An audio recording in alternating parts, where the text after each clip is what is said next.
Salvete, amici. Welcome back to the channel, or if you're new here, hi.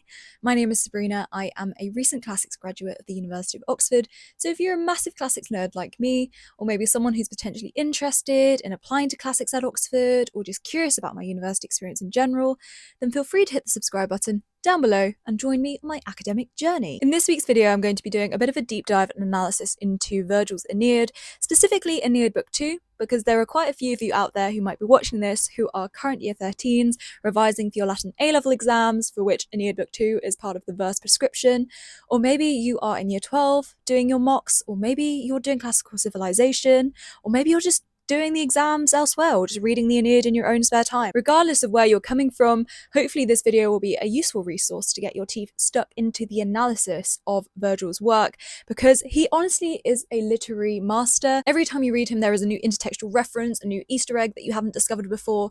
Honestly, I think you could read the Aeneid a million times and still find something new. So with that in mind, just try and take this video as a jumping off point to figure out some of your own ideas as well. There is absolutely no way that you can cover the entirety of Aeneid Book 2 in just one video, but I'm going to do my best to try and cover a lot of the key interesting points that maybe you might not necessarily come across in the classroom, because it requires you to go in a little bit more depth behind the scenes about loads of different intertextual models that Virgil is referring to, which you might not always get access to below university level. I've made some very handy notes which I'll be referring to throughout this video. However, if you want the full references to everything that I'll be discussing, including really in-depth line analysis, then I cannot recommend more looking at the blue and white commentary for the Aeneid by R. Derek Williams. I'll put a picture up on the screen now. If you can buy it secondhand or find it in your local school library or just another library, especially if you live somewhere like London, you've got access to the British Library. It is so good at laying out all of the key comprehensive points of analysis about the Aeneid. It's super accessible for an audience that necessarily isn't super familiar with having read it before. So if you want super detailed line-by-line analysis of Book 2, please go check it out. It is amazing, comprehensive beginner's guide. The first thing that I want to discuss in more detail about Aeneid Book 2 is its structure, and particularly the intertextual models that it is based off of. Because if you are sitting an exam for Aeneid Book 2, it is absolutely crucial that you are aware that Homer's Odyssey plays a massive role in determining the overall narrative structure of Aeneid Book 2, particularly books 9 to 12, which is the Odyssean first-person point of view narrative of how Odysseus managed to end up at the Phaeacian court, whom he is telling the story to, from Troy as he was on his way back to Ithaca. Virgil is explicitly modelling this structure at the start of Aeneid Book 2, because we open with Aeneas as a third-person narrator saying that he doesn't really want to tell the story of how he and the other Trojans got to the Carthaginian court. However, the Carthaginians insist that he actually tells them why they've got there, why they need their help, and so reluctantly, whether or not it's actually reluctant, Aeneas agrees to tell the tale to Dido and the other Carthaginians. And it is incredibly crucial here that we realise that Aeneas switches from a third-person narrator to a first-person narrator, because this shapes the entirety of Book 2 and also Book 3, in the sense that we are viewing the events of the fall of Troy specifically through Aeneas's perspective. Therefore, we need to be a little bit careful about taking everything that Aeneas says 100% at face value, because we have to realise that Aeneas is an exile from Troy. He and his people are at the Carthaginian court, not out of their own will, but rather out of desperation. He doesn't have any resources, so he needs the help from Dido, and he needs to convince Dido that he is worth helping. So everything that he'll be telling the Carthaginians is going to be shaped by that underlying purpose. And therefore, when we're thinking about whether or not Aeneas is heroic or brave, or any of these particular questions that come up quite a lot in, say, exams about whether or not Aeneas is a Roman hero or a Greek hero, we need to be aware that Aeneas needs to self-present himself as someone who is worth providing aid to, worth trusting, worth actually admiring. He is a honourable victim, let's just say that. So Aeneid Book 2 serves a really important function of heightening the pathos for the Trojan victims in the war, but also repairing the relationship between the hero of Aeneas and the contemporary Roman audience who would be listening to the Aeneid. Because there is something inherently problematic about Aeneas, the founder of Rome, running away and making it out alive of the city of Troy. So Virgil has to do a lot of legwork to actually make sure that the Romans aren't necessarily thinking of Aeneas as a puny little Trojan who'd rather flee than actually stay and protect his city, which is an inherently problematic thing for the Romans because they have this whole thing about not turning your back, not getting an arrow in your back because it shows cowardice, and also that they'd rather have you fight to the death on the battlefield than return home as a loser. In some ways, this is very similar to what Odysseus has to go through in the Odyssey, because he has to explain to the Phaeacians why he is the only sole survivor of his troop of 600 men, or however many were on the ships on the way back from Troy. So he has to do equal legwork to actually make sure that they help him get back to Ithaca. And this relates to the whole idea that the first half of the Aeneid essentially is kind of like the Odyssean half. So there was a theory that going around in scholarship that you could kind of split the Aeneid into books 1 to 6, which is mirrored quite closely with the Odyssey, and then the second half of the Aeneid follows that more of the Iliad, because you have that civil war between the Latins and then the Trojans. However, in reality, it's a little bit more complicated than that, because you can definitely pick out certain bits of the first 6 books of the Aeneid that relate more to the Iliad and vice versa. But what is clear is that Homer is the primary intertextual influence upon the Aeneid, and Virgil is in constant dialogue with the Homeric works and also the wider epic cycle works in order to try and fit Aeneas within that bracket, to have that whole dialogue going on between what is a Greek hero, what is a Roman hero, and how do we actually balance that transition. Another interesting aspect to Aeneid Book 2 is its relationship to the other books of the Aeneid, because in some ways it forms a pair with Aeneid Book 3, although the actual narrative kind of slows down in Aeneid Book 3, even though it's about the entirety of all of their travels between Troy and Carthage. But there's also a parallelism that goes on with Aeneid Book 8, because with Aeneid Book 2, you have this whole thing of Aeneas looking back at the burning Troy. It's the last sight of Troy, that great civilization, and it falling. And then with Aeneid Book 8, that is where we get the first glimpse of Rome, that new great superpower that has been promised to the Trojans by the gods. That is where we get that first glimpse of Rome in Aeneid Book 8. That is definitely something you can bring up in relation to the Roman mission, because I know that is something they like to ask about in exams, and it is also a lot of that is being set up in Aeneid Book 2 with multiple different speeches by ghosts or the gods.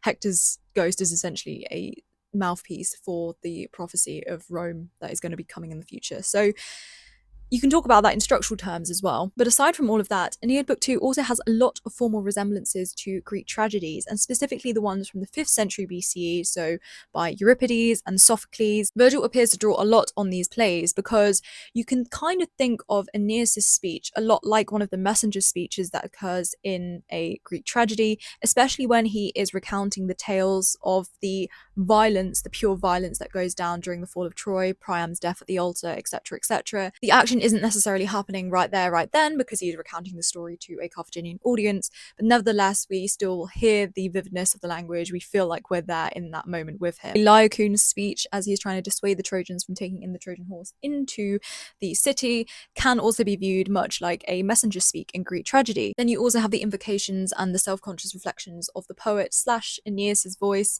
when you're talking about things like Sinon's deceptive guile, because Aeneas actually pulls us out of the moment of the narrative and says, in quite like a tragic foreshadowing way, oh, if only we hadn't been pulled into Sinon's deception. And that is something that, again, happens quite a lot in Greek tragedy. I think you can also count on top of that the appearance of the ghost of Creusa and also of Venus as the Dea ex machina moments that quite often appear in the plays of Euripides or Sophocles or Aeschylus. So clearly Virgil is very aware of this body of work. He is going to be influenced by that. And we know this as well because of the kinds of characters and the episodes that feature in Aeneid Book 2. For example, we know that there were lost tragedies of Sophocles that literally were called Sinon and Laocoon, which it's quite possible that Virgil did have access to when he was writing the Aeneid. And in the Euripides plays that we do have, so the Troades and the Hecuba, there are definitely verbal echoes that appear in Aeneid Book 2, as well as, of course, the Trojan horse, which is referred to quite often by Euripides. Overall, though, and this is something that Williams points out in his commentary really well, the closest resemblance between the 5th century Greek tragedy plays and Aeneid Book 2 is in its tone, because it's intensely tragic. It has loads of pathos. It's quite a self-contained episode if you think about it.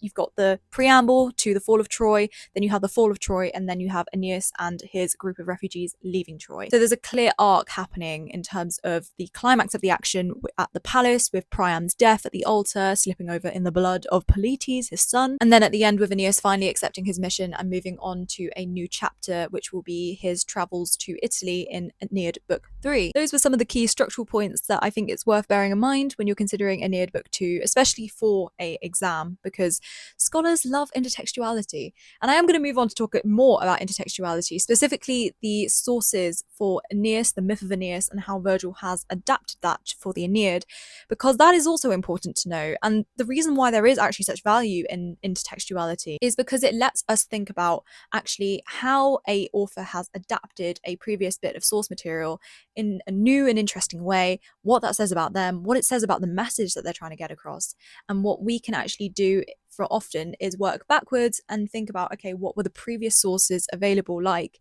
if this is what they are referring to. It's worth knowing that the legend of Aeneas has already been well established by Virgil's time, so he isn't working from nothing. There are three main writers who make reference to it in their texts from the 3rd century BC onwards, which are Naevius, Lycophron, and Timaeus, and Virgil would have had access to these pieces of writing. So we need to view his treatment of Aeneas in that background context, and actually it's really helpful for us to know this, because then we can see where Virgil is actually innovating with his epic. And from what scholars have discussed and what they've kind of discovered over long periods of study of this text, is that Virgil is one of the first people to really innovate the Dido and Aeneas story. So that is something that is kind of new to the myth. It is featured in a few other sources, but not by any myth to the same extent that it appears in Virgil's Aeneid. It might also make us want to think, well, why has Virgil specifically picked this particular myth to adapt for an epic? Why has he not gone for, say, Romulus rather than Aeneas, who's much further back and with the Trojans? But actually, if the Trojan myth has been well established, and if we know that there are some kind of ideas about the Iuli, so the Julian clan, being somehow descended from Iulus, who is the son of Aeneas, who is the son of Venus, and if Augustus is currently in power, who is the son of Julius Caesar, who's descended from the Iuli, then therefore the Aeneas myth actually forms quite a nice opportunity to do a little bit of praise and sucking up to the new emperor. And by doing so, you can then glorify the origins of Rome, you can garner favour with wealthy patrons, you can actually buy into this whole golden age of Augustus that he is trying to set up.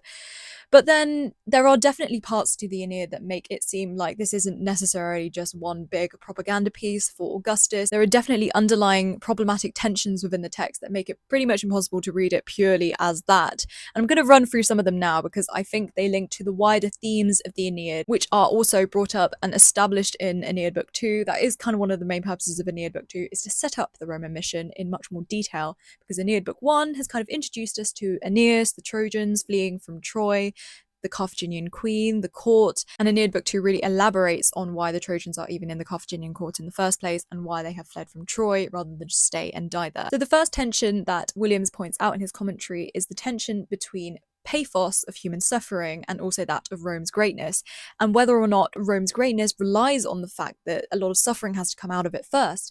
Because if you think about it, the reason why Rome is so great is partly because of the sacrifices that are made to make it that great. And would it seem quite as important and necessary if there hadn't been so much tragedy that had gone into it in the first place? Because the Trojan War, the tragedy of Troy, so the Fata Troiana, which is kind of the idea of the doom of Troy, has to happen in order for Rome to be founded. It has to fall in order for Aeneas to go to Italy and for Rome to be founded through Romulus, through Aeneas's line. So therefore the vanquishing of a great civilization, which is Troy, is destined to form the greater civilization that is Rome.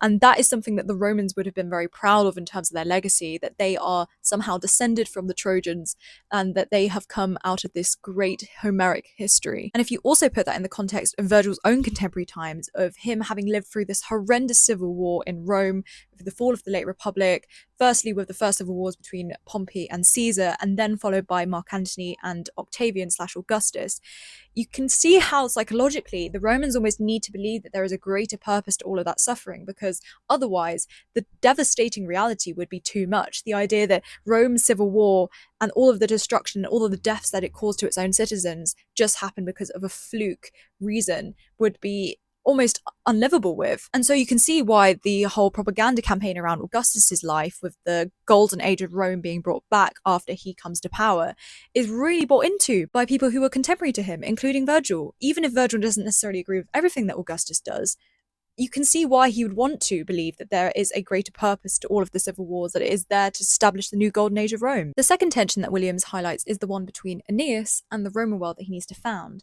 Because don't forget, Aeneas is very much a part of the Homeric Iliadic world. He literally appears in Homer's Iliad. So there needs to be some sort of transformation where Aeneas goes from valuing Homeric values, things like time or kleos, individual glory, over that of the collective, to more contemporary Roman ones of Virgil's own time, which is much more about the collective over the individual, and pietas above everything else, that idea of loyalty to the state, to your father, to your family, but also to the gods. Therefore, Aeneid Book 2 is a lot about Aeneas having to struggle with the idea of coming to terms with the Roman mission and how that actually might come into conflict with his own Homeric values, specifically things like not rushing off into the city as it's burning when you should be looking after your family and your aged father and your son and getting them out of the city. These are things that he needs to actually work through, and it has to actually be said that he doesn't necessarily follow the perfect path of evolution. He goes back several times into Troy when he's not meant to. It's only through divine intervention often that he actually is set back on the right path. So he is still very much a Homeric hero in Aeneid Book 2. He displays lots of impulsiveness, lots of what the Romans call furor, which is essentially the Roman equivalent of the Greek menace, that divine kind of wrath that takes over a Greek hero on the battlefield. You can also think about the destructive wrath, the menace of Achilles that the Iliad opens with. But this isn't necessarily something that the Romans would want or idealize, because the Romans much more appreciate a quite calculating, stoic approach to warfare that actually is very logical and places, still bravery at the forefront, but much more about minimizing risk and making sure that things are brutally done to a T. The Greek approach is much more chaotic. It's just that pure raging on the battlefield that Achilles likes to do, and Hector, and vice versa. Aeneas then is stuck in this awkward in-between because Virgil needs to make him likeable to the Roman audience, but he also needs to be seen as still a Greek hero.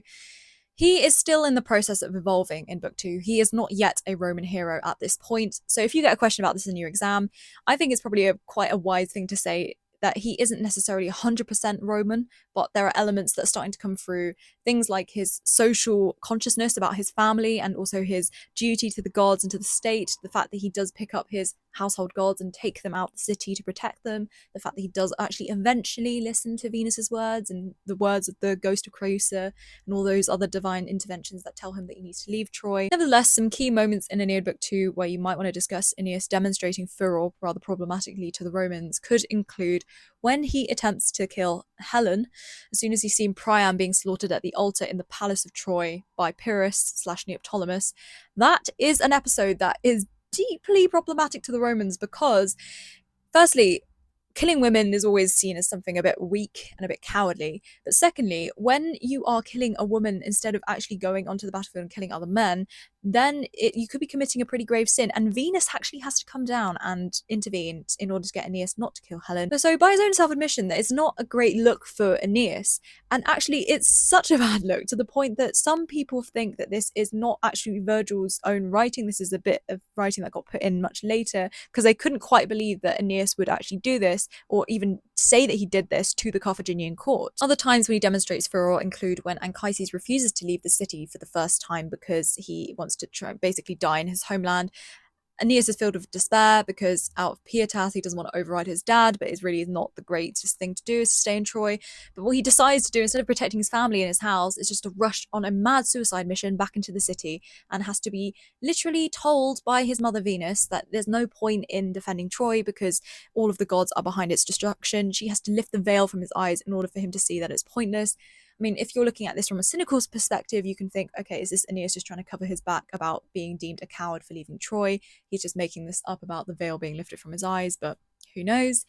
And the third and final time is when he is running back into Troy again, abandoning his family again, because he has lost his wife Creusa as they were fleeing from the city. So he just leaves Ascanius and Anchises outside the city and just goes running back into burning Troy, calling at the top of his lungs where Creusa is. He's pretty much alerting the entirety of the Greek army to know exactly where he's going and who he is and where he is. He's cursing the gods, he's cursing everyone, and he's finally only convinced to leave, not by his sense of duty, but by the ghost of his wife Creusa turning up and essentially telling him to leave Troy. And it's okay, because she's happy for him to go and marry someone else in Italy. So by his own admission, Aeneas actually endangers the Roman mission 3 times in his escape from Troy, which means that he definitely can't be the ideal Roman hero yet, because otherwise he would have just followed duty, followed the words of the gods straight away. It's clear he's only beginning to understand the importance of his mission of getting out of Troy and going to Italy and founding Rome. He doesn't really want to do it. He's only being forced to because he has had multiple divine warnings that bad things will happen if he doesn't. Therefore, the third and final tension that Williams mentions in his commentary about Aeneid Book 2 is that between the gods and the mortals, and specifically the divine and mortal planes, because we have that idea of human suffering versus the overall divine plan that needs to come into fruition, but at the cost of human lives. How Virgil crucially differs in his portrayal of the gods to Homer is in the relationship between fate and Jupiter, because Virgil presents a view of the world which is much more about Jupiter and fate working together deterministically for the benefit of mankind in the long run by bringing about the foundation of Rome, the great civilization to be. The idea that the Roman gods are actually working for the benefit of mankind is one that's influenced by Roman Stoicism that Virgil would have been familiar with from his own contemporary Rome, and that's why we see him introduce a theme that's much more about humans working with the gods to achieve an end goal, so that even in moments of despair, Aeneas can still rely on divine help to actually get him through these moments of real human frailty and suffering. Now, there's a lot more to discuss, and I don't really have time to do that today, but hopefully in the future I'll film some more specific character-based profile videos on Laocoon and Sinon and Aeneas and other characters. So let me know down in the comments if you'd find that useful. And yeah, until next time, everyone. Bye!